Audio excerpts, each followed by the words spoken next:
Zimbabwe slowly going down under the new dispensation. The livelihoods of the people of Zimbabwe had been brought back and down to the levels of 1953. For the last 40 years Zanu-PF government has leapt from one corruption scandal to the other. It's not a secret that graft starts from the top and cascades down to the lower rungs.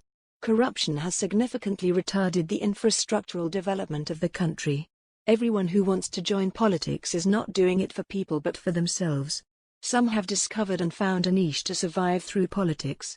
The government of the day continued to put the blame on the Anglo-Saxon powers and accusing them of slapping the country with economic embargoes and ignore corruption which is wrecking the country apart. When President Emerson Mnangagwa came into power, he encouraged the people to work very hard and ignore the sanctions.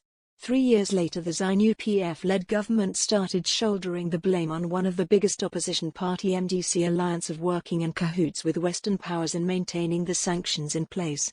Ironically Thokozani Coupe, who is a leader of another MDCT faction, was sworn in as the leader of opposition in President Emerson Mnangagwa's government.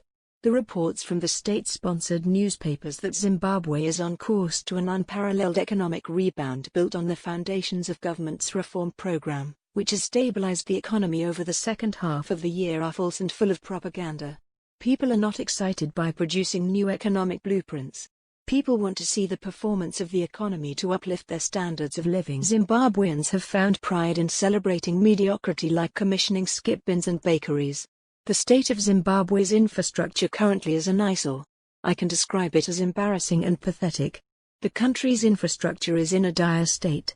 Although many Zimbabweans might not agree with this, the one notably positive thing that Zimbabwe benefited from colonial master Britain was the same infrastructure which we are seeing today. Highglen Shopping Center is now a ghost complex without any serious business taking place, save for a few shops which are operating at a slow pace. More than 90% of the shops have closed business, and we hear the government claiming that it is open for business. A very good example is in Chinhoyi, Marondera, Gweru, Bulawayo and Mutari, where we see just a few buildings. Ironically, while the British have been subject to much attack for their role in colonizing the country and all that came with it, the infrastructure they left in place still makes up much of the infrastructure in present-day Zimbabwe. Commissions have siphoned and embezzled millions of dollars from ratepayers and offer themselves hefty allowances.